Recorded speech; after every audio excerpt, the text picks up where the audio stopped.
नाज़रीन आदाब, प्रोग्राम कानून और इंसाफ की बात लेकर आपकी खिदमत में हाजिर हैं, जिसमें हमारा ताउन करती है स्टेट लीगल सर्विसेज अथॉरिटी। हर बार की तरह एक नए मेहमान के साथ आए हैं और एक नए मौजू के साथ आए हैं।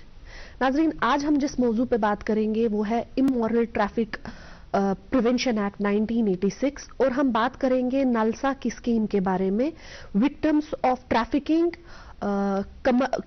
कमर्शियल सेक्सुअल एक्सप्लॉयटेशन के बारे में बात करेंगे, स्कीम 2015 के बारे में।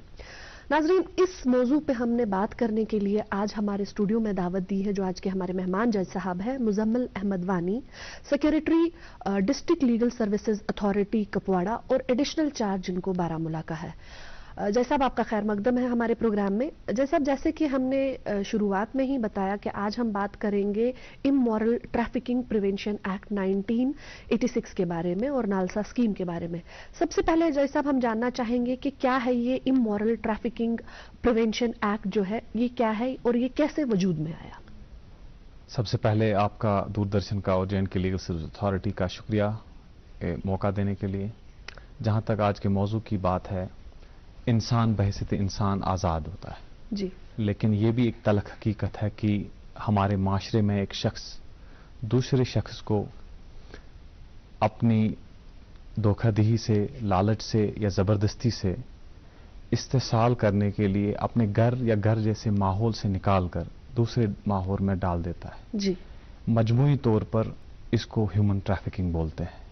यानी कि इंसानी स्मगलिंग जी। अब इस इस्तेसाल के मकासद अलग अलग हो सकते हैं। ये बॉन्डेड लेबर की शक्ल में भी हो सकता है, ये टेररिज्म के मकासद के लिए इस्तेमाल हो सकता है, ये ऑर्गन डोनेशन, ऑर्गन स्मगलिंग के लिए भी इस्तेमाल हो सकता है। इसमें इसका जो बेशतर हिस्सा है वो जिनसी इस्तेसाल के लिए किया जाता है। इसको मजमूई तौर पर ह्यूमन ट्रैफिकिंग कहते हैं। और जो मौजू आपने छेड़ दिया है, जिसका इंतखाब आज आपने किया है, एक सर्वे के मुताबिक जो कि अक़वाम मुत्तहिदा की एक ज़ैली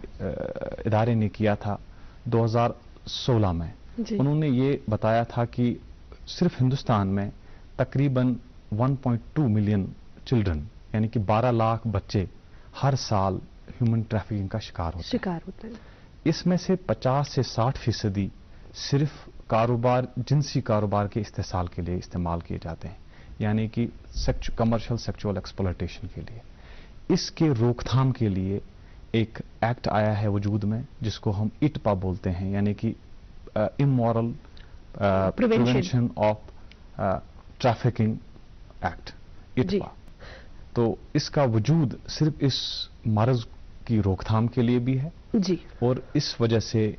हालांकि ये पहली बार 1956 में वजूद में आया, ये आलमी एक माहिदा था जो हमारे इस मुल्क का था, हिंदुस्तान का, उसके चलते 1956 में पहली बार ये कानून वजूद में आया। लेकिन उस कानून के तहत सप्रेशन की कोशिश की गई थी, इस वजह से उसको सीता बोलते थे, suppression of immoral trafficking act जी। लेकिन बाद में ये ज़्यादा ज़रूरत महसूस हुई कि ये ऐसा मर्ज है जिसके लिए प्रिवेंशन की ज़्यादा कोशिश, बचाव की ज़्यादा कोशिश होनी चाहिए। इस वजह से 1986 के आसपास इसमें बेशतर हिस्सा इतनी तरमीम की गई कि अब इसको prevention of immoral trafficking act बोलते हैं जी। जैसे हम जानना चाहेंगे कि ये एक्ट जो है, इस एक्ट के तहत डिफरेंट एजेंसीज कैसे काम करती हैं? आपके नाजरीन के लिए जैसा मैंने आपको बता दिया कि इटपा का वजूद कारोबारी जिनसी इस्तेसाल को रोकथाम के लिए किया जाता है। इसमें जो जिस्म फरोशी है, इसको बहैसियत कारोबार हम इसकी प्रिवेंशन की कोशिश की गई है। इसमें इस एक्ट में स्पेशल पुलिस ऑफिसर्स की तैनात किए जाते हैं। एंटी ट्रैफिकिंग, जो स्मगलिंग रोकने के लिए एक स्क्वाड बनाया जाता है। और ये इनका काम होता है, इन पुलिस ऑफिसर्स का काम होता है कि ये देखें कहीं पे कोई ब्रोथल, जिस्म फरोशी जहां हो, वो तो रन तो नहीं कर रहा है, या कोई शख्स ऐसे, चाहे बच्चा हो या बच्ची हो, वो कोई गलत काम तो नहीं कराया जा रहा है, गलत काम तो नहीं कराया जाता है, या पब्लिकली प्रोस्टिट्यूशन, जिस्म फरोशी का कारोबार तो नहीं किया जा रहा है। ये निशानदेही करके उसका बाज़ाबिता उसके लिए इंटीमेट कर देते हैं मजिस्ट्रेट्स को, फिर उनके रोकथाम के लिए प्रिवेंटिव ऑर्डर्स किए जाते हैं اور بحیثیتی جو پروسٹیٹیوشن ہے جسم فروشی اس کو جرم قرار دیا گیا ہے اس ایکٹ میں. حالانکہ امورل ٹریفکنگ یا اس کو امورل کہا جاتا ہے, یہ تو غیر قانونی ہے ہی, غیر اخلاقی بھی کہا جاتا ہے, کیونکہ اس میں اگر یہ کاروبار کوئی کنسنٹ لے کر بھی کرتا ہو, یعنی کہ اپنا اس میں اس کی مرضی سے بھی کرتا ہو, پھر بھی یہ جرم ہے. جو ہم نے پہلے تمہید میں یہ بات بتائی کہ یہ جو ہیومن ٹریفکنگ ہے, ہیومن ٹریفکنگ کے ازالے کے لیے الگ الگ قوانین ہیں, لیکن مخصوص جنسی استحصال کو روک تھام کے لیے یہ قانون بنایا گیا ہے. ادروائز اگر ہم دیکھیں گے ہمارے آئین جو انڈین کانسٹیٹیوشن ہے, انڈین کانسٹیٹیوشن کی شک آپ دیکھیں آرٹیکل 23, اس میں بھی اس کو ٹریفکنگ کو جرم قرار دیا گیا ہے. اس پہ آرٹیکل 39 بھی ہم دیکھ سکتے ہیں, یا انڈین پینل کوڈ میں بھی باضابطہ ایسے قوانین درج ہیں جس میں سے ہیومن ٹریفکنگ کو روکا جا سکتا ہے. لیکن اس قانون کی خاصیت ہی یہی ہے, یہ صرف پروسٹیٹیوشن اور اس کے جو انسیڈنٹس ہوتے ہیں ان کی روک تھام کے لیے مخصوص ہے, جس میں اسپیشل پولیس آفیسرز کا قیام ہے, اسپیشل کورٹس کا قیام ہے, تاکہ مخصوص فوکس دیا جائے اس پرابلم سے نپٹنے کے لیے. جیسا ہم جانیں گے کہ ڈالسا کا, ڈسٹرکٹ لیگل سروسز اتھارٹی کا یا نالسا کا کیا رول رہتا ہے اس ایکٹ کے تحت کام کرنے کا, اس جرم کو روک تھام کے لیے؟ غزالہ جی, آپ کے ناظرین کے لیے میں یہ بات بتاتا چلوں کہ Supreme Court of the country نے 2004 کے آس پاس National Legal Service Authority of India کو ایک ہدایت دی کہ آپ ہمیں رپورٹ دیں کہ ملک میں یہ immoral trafficking for sexual exploitation اس کا رجحان بڑھ رہا تھا,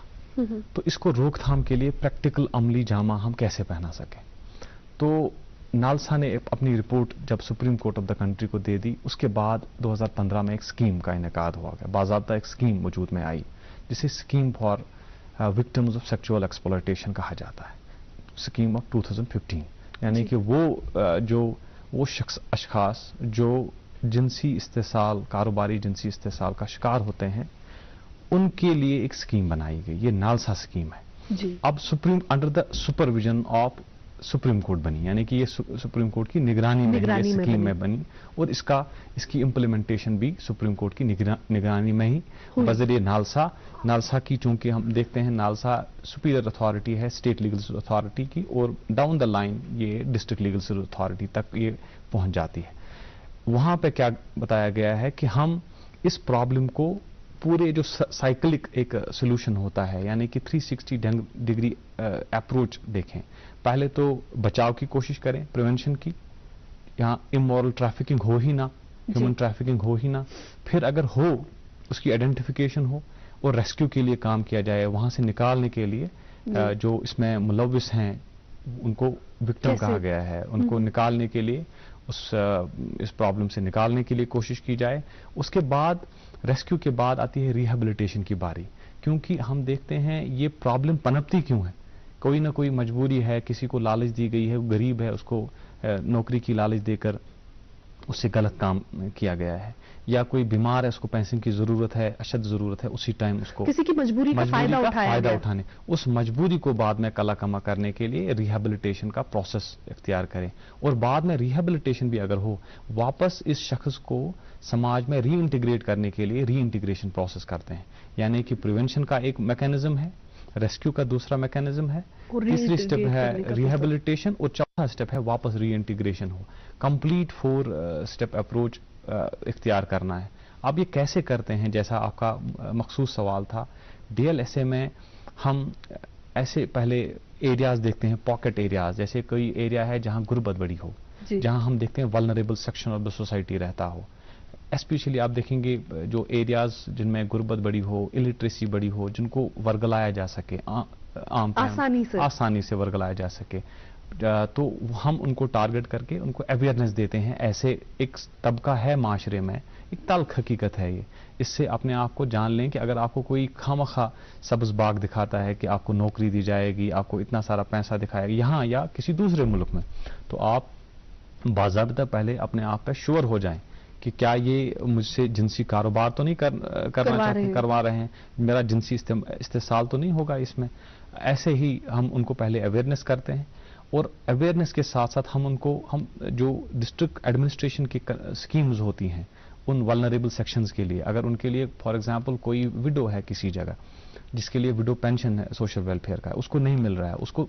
फाइनेंशियल कंस्ट्रेंट्स आ रहे हैं, उसको गुर्बत का शिकार हो रही है, वो ऐसे इस चीज से निपटने के लिए हम डिस्ट्रिक्ट लीगल अथॉरिटी हमारे पैरालीगल वॉलंटियर्स उनके घर जाके फिर सोशल वेलफेयर ऑफिस से उनका राबिता करके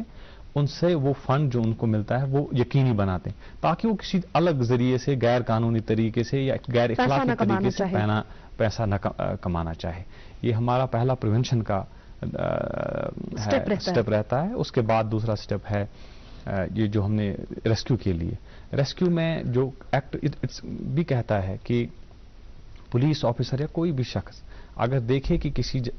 ऐसी जगह पे जहां मशकूक हालात में कोई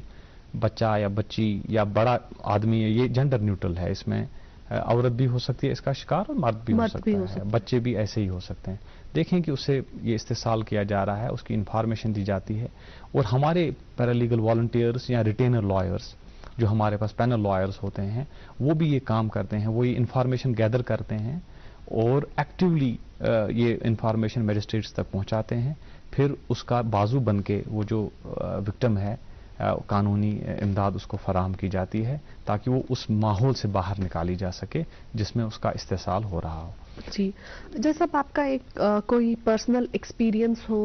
इस एक्ट के हवाले से? देखिए, अभी तक जो मैं सेक्रेटरी डिस्ट्रिक्ट लीगल अथॉरिटी पिछले 1-2 सालों से हूं तो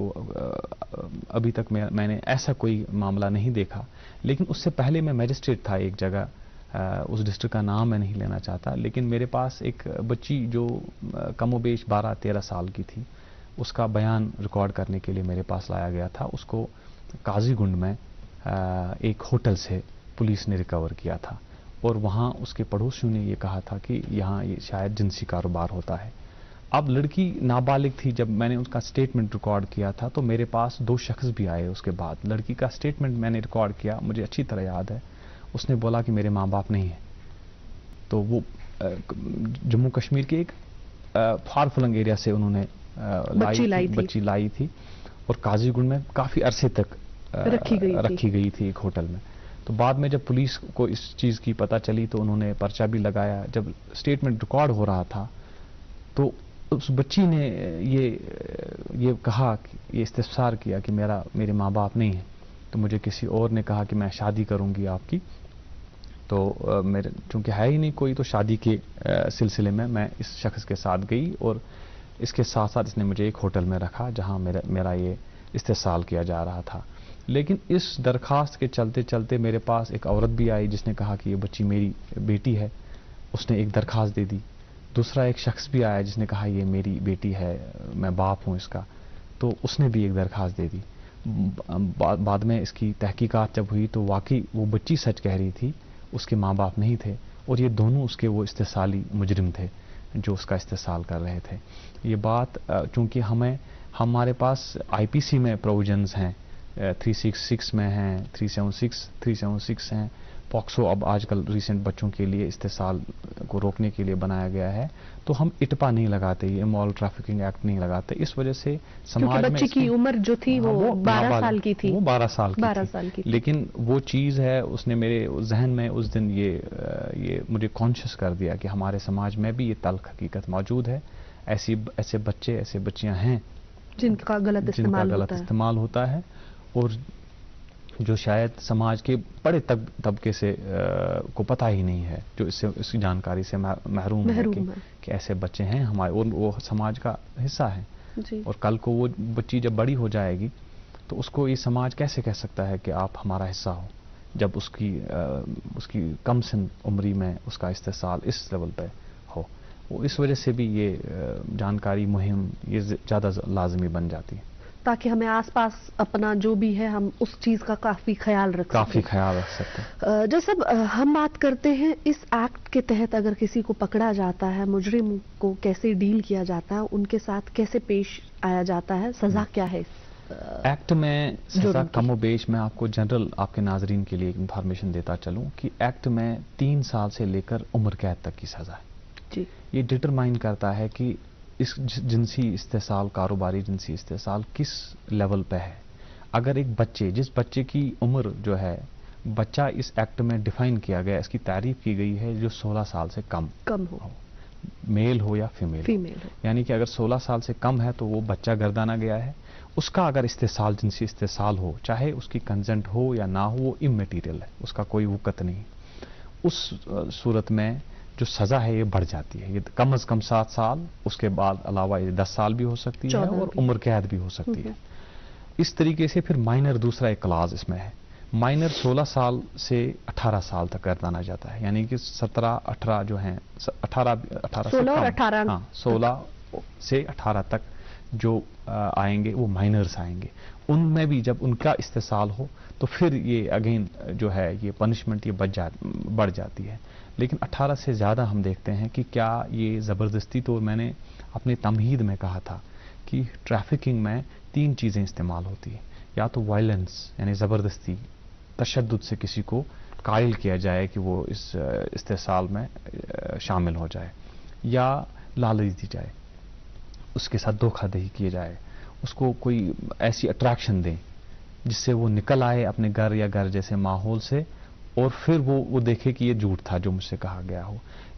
کہ میتھڈ کون سا تھا، پھر ایکسپلائٹیشن کس لیول کی تھی. اسی حساب سے اس کی سزا جو ہے یہ بڑھتی یا کم ہوتی ہے. لیکن کم و بیش اس میں جتنے بھی سزائیں میں نے پڑھی دیکھی، 3 سال سے بڑھ کر بڑھتے یہ عمر قید تک ہو جاتی. جیسا ہم جانیں گے اس میں کہ کیا ہے پروٹیکشن ہومز جو ہیں اس میں، جہاں ایسے لوگوں کو لایا جاتا ہے جو اس جرم کے شکار ہوتے ہیں، تو کیسے وہ پروٹیکشن ہومز کام کرتے ہیں اور کیا ڈیفرنٹ ایجنسیز وہاں تعینات ہوتی ہیں؟ دیکھیے، آپ کے ناظرین کے لیے یہ بات بہت ضروری ہے سمجھنی کہ اگر ان کے کانٹیکٹ میں یا ان کی جانکاری میں کوئی ایسا شخص، کوئی ایسا بچہ آتا ہے جو ان کو ظاہری لگتا ہے کہ یہ تشدد کا یا استحصال کا شکار ہو رہا ہے، تو وہ اس کی انفارمیشن اپنے نیئرسٹ میجسٹریٹ جو ان کا پڑتا ہے ان کو دے دیں، یا ڈسٹرکٹ لیگل اتھارٹی کے ذریعے سے ان تک پہنچا دیں. بعد میں جو میجسٹریٹ ہے وہ ریکوری یا ریسکیو کے لیے ایک آرڈر دے دیتا ہے کہ اس کو پروڈیوس کیا جائے، اس مائنر کو، اس نابالغ کو، یا اس بالغ کو بھی، عورت اگر ہو. تو پھر دیکھتے ہیں کہ ابھی تو یہ انفارمیشن، اس کی ویراسٹی چیک کی جا رہی ہے کہ یہ ٹھیک تھی، غلط تھی، کیا یہ کسی غلط الزام تو نہیں تھا کسی پہ کہ کوئی غلط یہاں پہ جسم فروشی کا دھندا کر رہی ہے. جیسے کبھی کبھی ہوتا ہے اگر کسی کے ساتھ ہمیں کوئی پرابلم ہوتی ہے تو ذاتی ہو تو، کیونکہ اس الزام سے انسان کی، ہر کسی شخص کی جو اس کی ریپوٹیشن ہوگی وہ تو مجروح ہوگی. اس وجہ سے ویراسٹی چیک کرنا پہلا کام ہوتا ہے. اب میجسٹریٹ جب یہ ویراسٹی چیک کر رہا ہے، لیکن وہاں سے اس کے سامنے ایک شخص ایسا بھی ہے جو اس کا شک ہے اس کو کہ اس کاروبار کا شکار ہو رہا ہے، استحصال ہے، تو اس پیریڈ میں میجسٹریٹ کو یہ لازمی بن جاتا ہے کہ وہ اس کو ایک کریکٹیو ہوم میں ڈال دے، جب ایک کو آبزرو کر دے. اب کریکٹیو ہوم جو ہیں، ایکٹ میں جو کریکٹیو ہومز ہیں، ابھی تک ہر کسی ریاست میں یہ ان کا وجود اس لیول پہ نہیں ہوا ہے. اب کیا کرتے ہیں کہ اگر نابالغ ہو تو اس کو ہم جوونائل ہوم میں بھیج دیتے ہیں، اسی کو ٹریٹ کر دیتے ہیں کہ یہ کریکٹیو ہومز ہیں جو سوشل ویلفیئر ڈپارٹمنٹ کے ماتحت رن کرتے ہیں. وہ ایک جیل نہیں ہوتا، صرف ایک ہوم ہوتا ہے جہاں پڑھایا لکھایا ہو جاتا ہے، دکھایا جاتا ہے. اور اگر اب یہ بالغ بچی ہے، مجھے یاد ہے جو واقعہ میں نے آپ کے ساتھ شیئر کیا اس نابالغ بچی کا، تو اس کی کسٹڈی کے بارے میں بھی میرے پاس بعد میں جب درخواست آیا کہ یہ کہاں بھیجوں میں نے بہت سوچا. پھر مجھے خیال آیا کہ کشمیر میں اس لیول پہ، جب میں جس ٹائم کی میں بات کرتا ہوں اس ٹائم پہ بچیوں کے لیے کوئی مخصوص ادارہ نہیں تھا. اب چونکہ آ چکے ہیں، بڑی ان کا بڑا فروغ ہوا ہے، لیکن مجھے وہ جموں ناری نکیتن میں بھیجنی پڑی. وہ بچی سیف کسٹڈی میں نے اس کو ہینڈ اوور کیا، پولیس کو بھی اور سوشل ویلفیئر کے ڈپارٹمنٹ کو بھی، اور ایک NGO کو بھی استعمال کرنا پڑا. آج جو کریکٹیو ہومز ہیں وہ ایک کولیبریٹو ایفرٹ ہے جس میں جو اچھی ریکگنائزڈ NGOز ہوتی ہیں یا سوشل ویلفیئر ڈپارٹمنٹ، ان کا جو وومنس ہب ہوتا ہے، وومن سینٹرک انسٹیٹیوشن، یہ اور پولیس مل کر ایک کسی بھی جگہ، کسی بھی NGO میں، ریکگنائزڈ NGO میں ہم ایسے فیمیل یا ایسے ولنریبل پرسن کو ٹیمپرلی رکھ سکتے ہیں جب تک اس کی وہ انفارمیشن چیک ہو رہی ہے. جب انفارمیشن ہو گئی، پھر اگر اس کو خود ریکوری، اس کی ریہیبلیٹیشن کرنی ہے تو پھر اس کو پرماننٹلی ڈیٹین نہیں کیا جائے گا، اس کو سماج میں واپس دھیرے دھیرے रिहेबिलिटेट करके वापस लाया क्या फैमिली के हैंड ओवर किया जाएगा? फैमिली देखी है कि फैमिली है क्या फैमिली इतनी है ट्रस्टवर्दी या फैमिली इतनी सेफ है इसके लिए? क्योंकि हम देख रहे हैं कि ये पहले शिकार क्यों हुआ, फिर अगर फैमिली इतनी अच्छी मौजूद थी फिर ये शिकार क्यों हुआ? तो उस चीज़ को रूल आउट करने के लिए पहले हम करेक्टिव होम्स का सहारा लेते हैं, बाद में अगर फैमिली भी सामने आए तो उसके माहौल को थोड़ा चेक करके फैमिली के को भी हैंड ओवर किया जा सकता है। जी, जैसे आजकल आए दिन हम देखते हैं कि बैरूनी मुल्कों से लोगों को लाया जाता है या दूसरी स्टेट से लोगों को लाया जाता है घर के काम के लिए, मेड वगैरह के लिए, तो और उनके साथ भी यहाँ पे लाकर गलत काम किए जाते हैं। तो क्या ऐसी जो एजेंसीज काम कर रही हैं, ये जो मेड्स या सर्वेंट्स प्रोवाइड कर रहे हैं, इनका बाज़ाब्ता कहीं चेक हो रहा है कि ये वाकई में सही काम कर रहे हैं? देखिए, एक तो जब भी कोई गैर किसी दूसरे मुल्क से हमारे मुल्क कोई भी अगर नाबालिग बच्चा जिसमें नाबालिगी की उम्र 21 साल बताई गई लाया जाता है तो वो पर से जुर्म है, यानी कि वो सिर्फ लाना जुर्म है।